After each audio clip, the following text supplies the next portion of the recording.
Hello everyone, welcome to the new series and a new game that recently came out called The Beginner's Guide.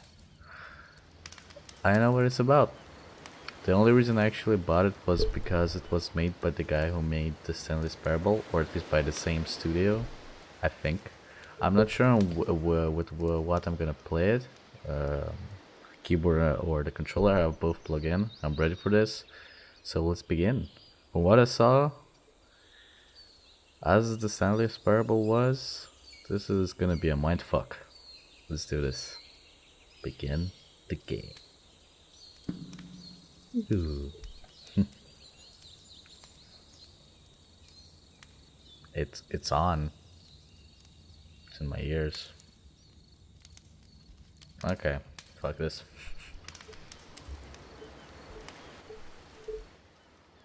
Hi there. Thank you very much for playing The Beginner's Guide. My name is Davey Reedon. I wrote The Stanley Parable, and while that game tells a pretty absurd story, today I'm going to tell you about a series of events that happened between 2008 and 2011. Okay. We're going to look at the games made by a friend of mine named Coda. Now, these games mean a lot to me. I met Coda in early 2009 at a time when I was really struggling with some personal stuff, and his work pointed me in a very powerful direction. I found it to be a good reference point for the kinds of creative works that I wanted to make. So just to start you off, this is, I think, the first game he ever made. It's a level for Counter-Strike. You can walk around here, by the way. And mostly it's just Coda learning the basics of building a 3D environment. But what I like is that even though he starts from the simple aesthetic of a desert town, he then scatters these colorful abstract blobs and impossible floating crates around the level. And of course, it destroys the illusion that this actually is a desert town, and instead this level becomes a kind of calling card from its creator.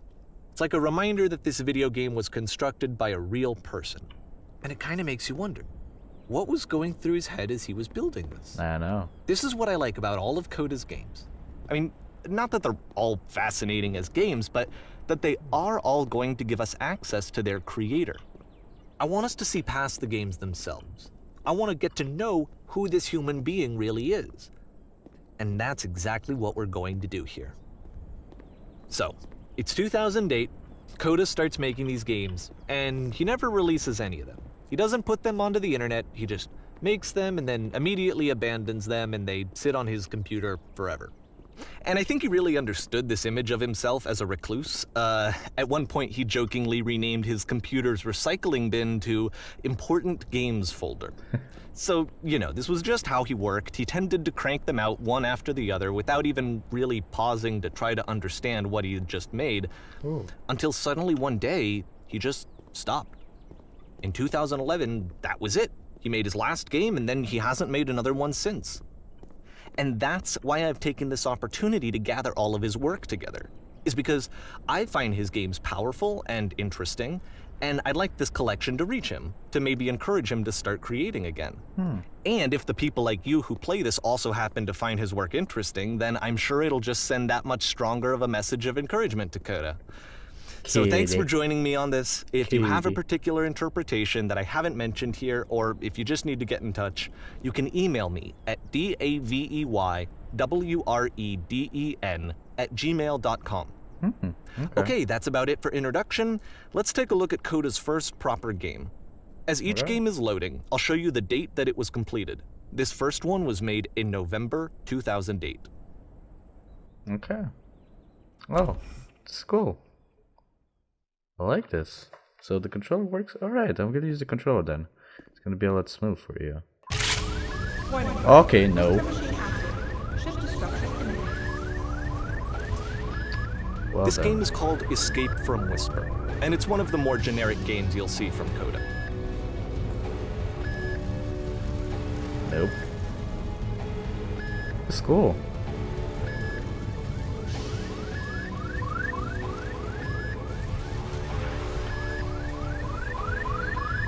Okay, I got it. Security call breached. Hostile alien life form inbound. Ooh. Like get to shoot someone? It kinda looks like this game was abandoned mid-development. For instance, you have this gun, which you'd think would indicate that there are supposed to be monsters or enemies somewhere, but then clearly there are no enemies anywhere. You can't even reload the gun when you run out of bullets. But ultimately we don't really know. Maybe Because you Coda thought don't. that actually it was complete the way that it is. And I think that we should talk about his games for what they are, rather than for what they're not. Okay. Enemy force neutralized. Begin ship evacuation. Yeah, neutralize them enemies, bro. I love how you can see the bottom of the universe from this room.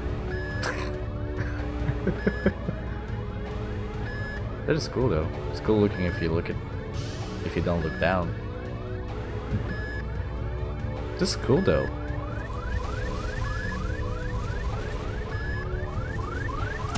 Oh, there you go.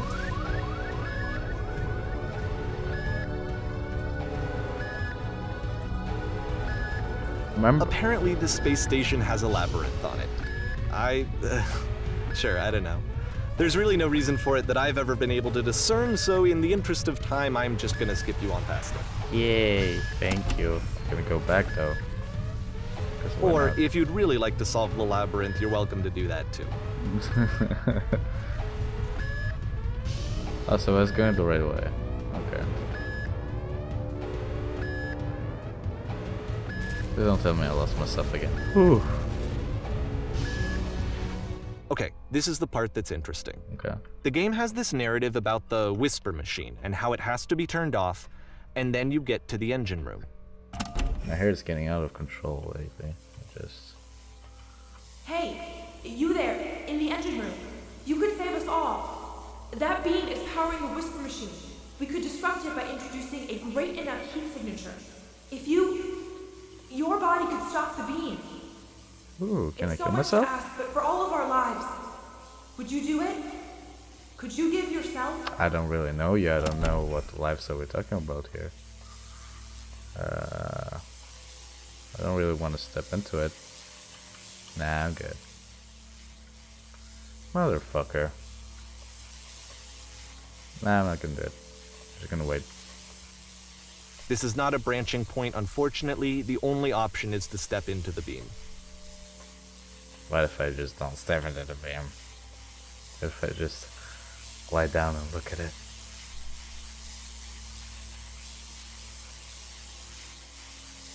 Okay, there's no point, fuck it.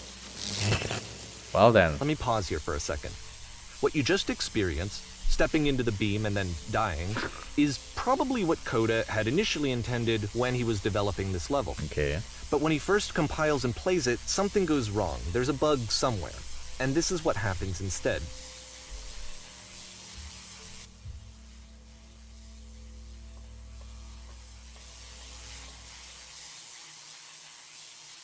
Whoa. Well then. The beam causes you to start floating. And this is an important moment for him. Because yes, this is technically a glitch, but Coda identifies something human about it, like how small it makes you feel in the face of this larger chaotic system. Or this floating could be the afterlife, a peaceful place, juxtaposed against all of the hysteria that you've just had to traverse. I don't even know. I have no idea what he was thinking, but what's clear is that after making this, something lodges itself in his brain. He wants to do more of these really weird and experimental designs. So he stops work on this and moves on to a stream of tiny little games that go in all sorts of directions. Let's go ahead and take a look at the first game he made after leaving this one behind. Alright. Still November 2008, I suppose. The past was behind her. Can I... Yep, in this game you can only walk backwards. That's kinda not bad of an idea. That's actually pretty cool. I suppose.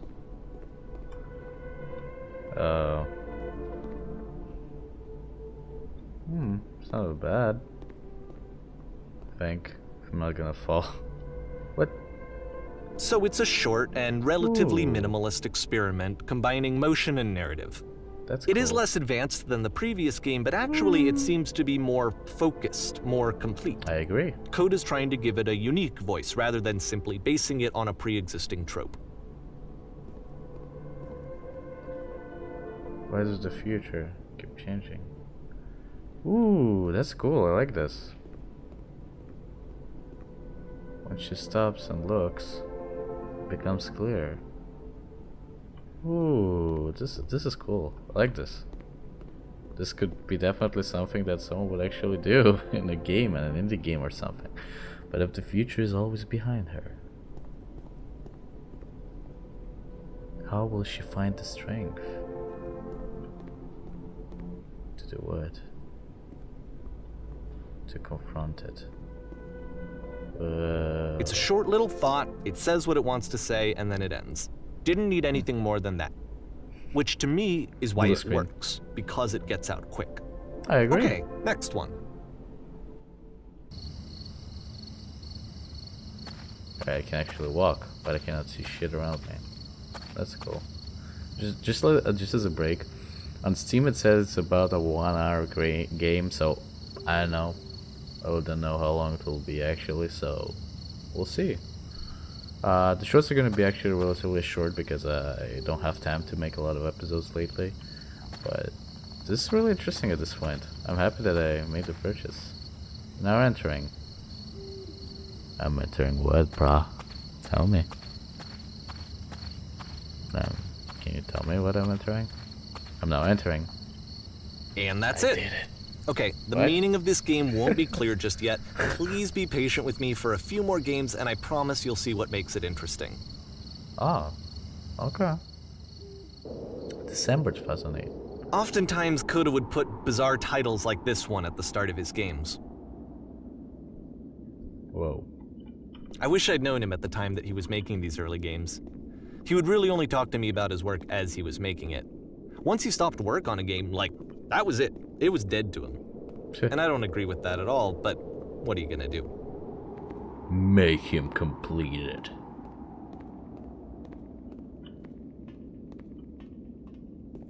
Oh god, this is so long. Just like my giant anaconda. I know why anaconda. What? Once you've been slowed to an absolute crawl, the door at the top of the stairs opens. So why, if Coda's not showing these games to anyone, why bother opening the door at all? Well, to show you, I'm modifying the game here so that when you press enter, it'll bring you back up to full speed so you can enter the door for yourself. No, I'm just gonna do it myself.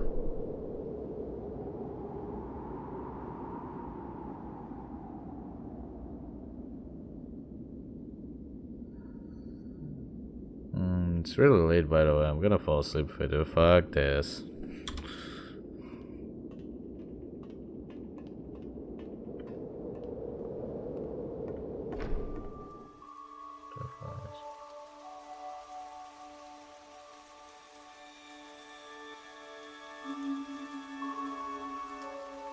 Whoa. A room that's warm and nice and filled with little ideas for games. I'm pressing you to surrender. Coda would often tell me that he didn't mind if people thought of him as cold or distant. He said that he knew that he was actually a vibrant and compassionate person, but that it takes time to really see that. It can be a very slow climb to get there.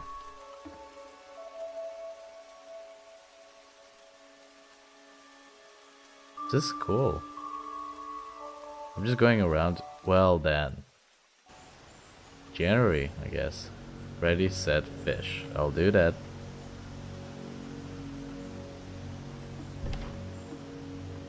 Where's the fishing part? I'm already lost. Help, mommy. Actually go faster when you jump, so I'm just gonna keep jumping. Well, this is new for Coda. It's an actual puzzle. Oh, is it? Go now? ahead and see if you can solve it. I did it. I pressed E. Did it do it? Did it, did it.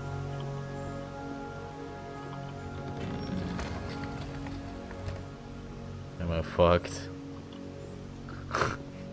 Did I just fuck it up? Can't see shit at all. Oh! Don't forget that solution, because we're going to see this puzzle again soon. Okay. We're gonna see it a lot. So you gotta close a door to find to open a way to open another door. I get the metaphor. That's really cool. Like in those games I just don't have enough vocabulary or anything to actually like say the way I feel sometimes.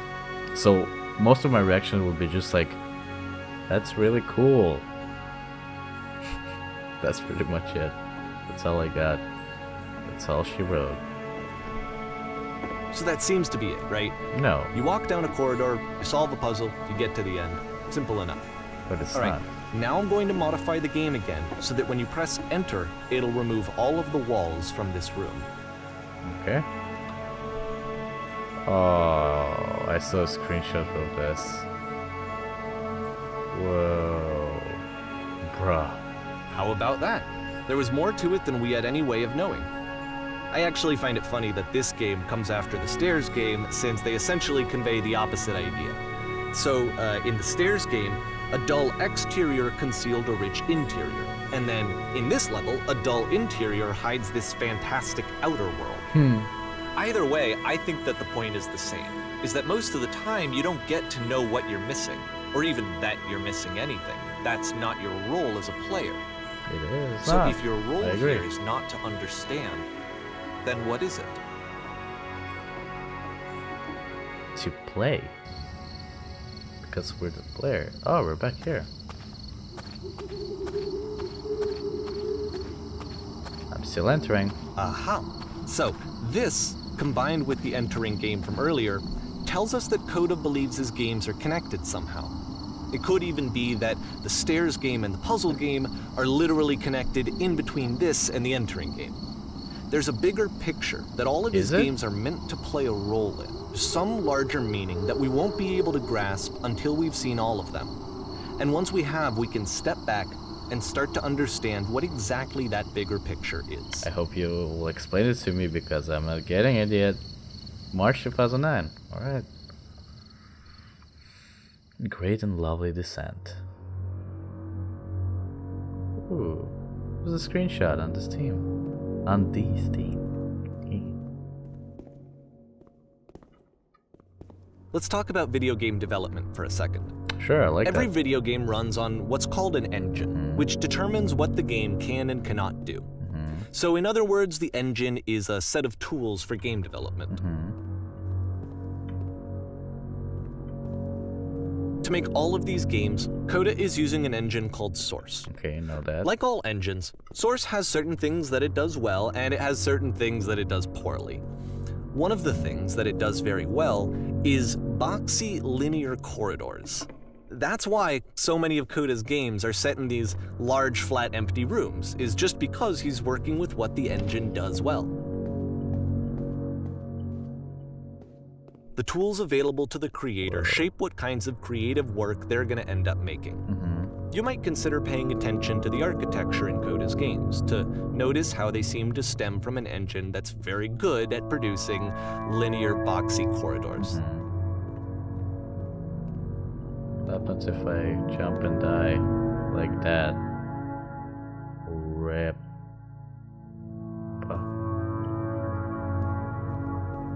Well then, I hope to make all of that by walking, but sure. Man, you don't let me jump there, don't you?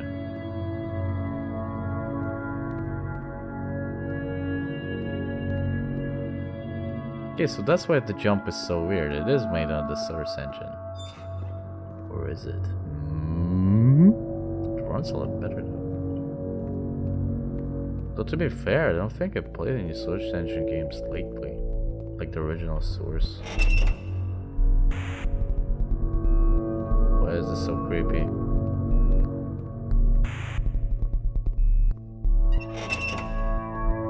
I don't like this.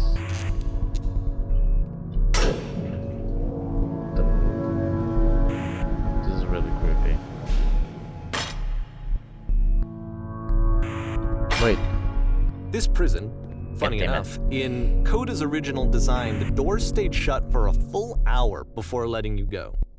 If you don't mind, I think we're gonna skip that. Thanks. Goddamn. This is something that he and I used to argue about a lot. I know. You know, whether a game ought to actually be playable, whether it means anything if no one can get through it. And I would always defend that, you know, all this work goes into the game, why not make it playable and accessible? And so we just got into heated arguments over it, and there was one time that after one of these conversations, he went home, and a day or two later, he sent me a zip file entitled Playable Games that was full of hundreds of individual games, each of which was just an empty box that you walked around in and nothing else. Believe me, I played every single one of those just to find out if there was like a gag hidden somewhere. No. There wasn't. Damn, son. No crouch jumping for some reason, though.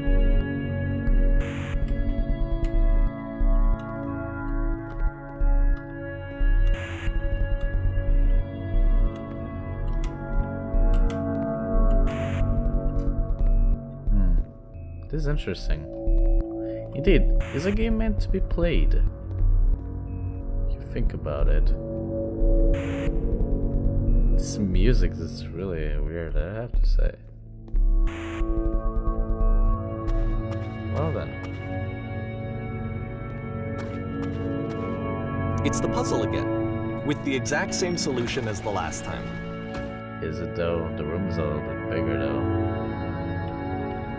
What happens if it kills me? Yeah, it can kill me, it's alive. There's still no clear indication of what makes this puzzle so special that Coda is going to return to it over and over. But I promise I'll share with you my interpretation very shortly. Well, the fact that you cannot come back, or you maybe just don't want to come back to the older games that you tried to create. Maybe you just think you're over it. Damn. I remember the first time I actually saw the. God damn it, this is so creepy. This is the first time I saw like the Stanley's Parable gameplay. It was, and I completed the full gameplay with Markiplier. I was just watching it. It was amazing. It was an amazing experience. So we're gonna see how this game turns out. So far, I'm fucking loving it. Of course.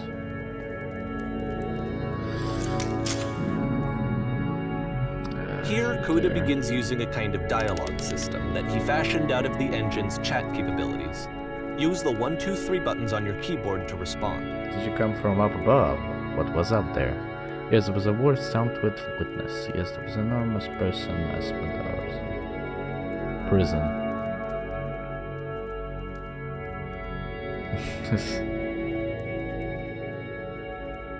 It was a world stamped with witness. I suppose so. Whiteness. That's the word above. You've been there. Yeah, thank you. Not as important. Did you have to get through a puzzle with 2 doors and switches?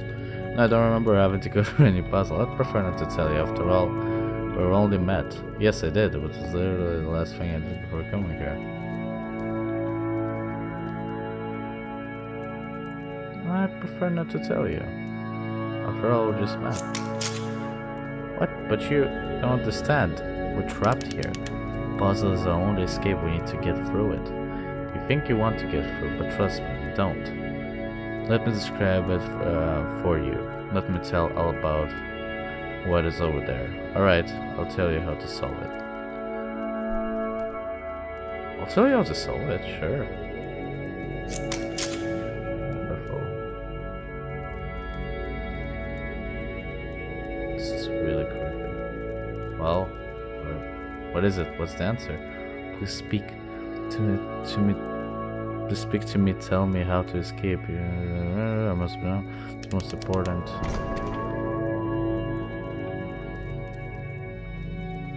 What? Well then, I'm going then. That is closed shut.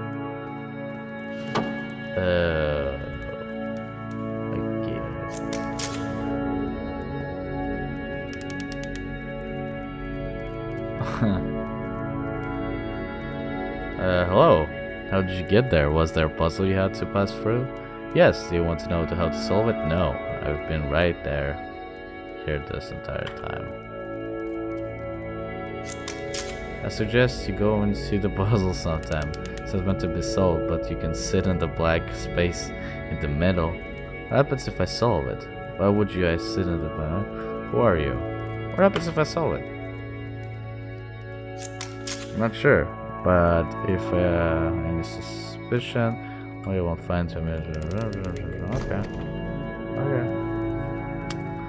I'm gonna read it all. I'm too lazy right now. Oh, this is new, right? It's not gonna... And so we make one last descent down to the final floor of the level. Ooh, okay.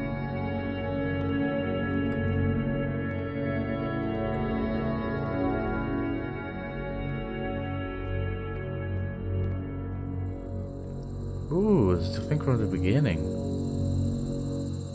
Ooh.